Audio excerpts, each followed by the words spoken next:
সুন্নাহ চলতে পারে, মুহাব্বত করতেই হবে। কেন?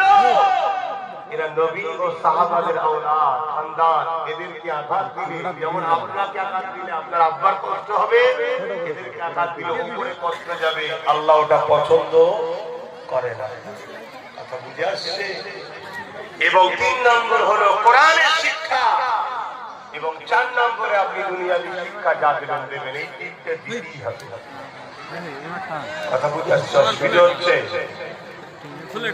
তবেরা নওজওয়ানেরা, হাবিবা মানি, আমার রাসূলুল্লাহর ইশারা থেকে চাঁদটা দুটুকরো হয়ে গেল।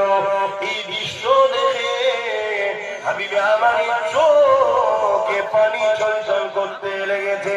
কেন? হাবিবা মানি বুঝতে পেরে গেছে এটা দুনিয়ার কোন জাদুকর না, ইনি আল্লাহর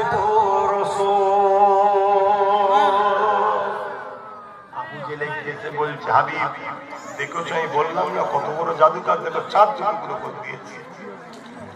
হাবিবি আমারে আবু জেলকে এক তাড়া দিয়েছে, মূর্খ চুপ কর।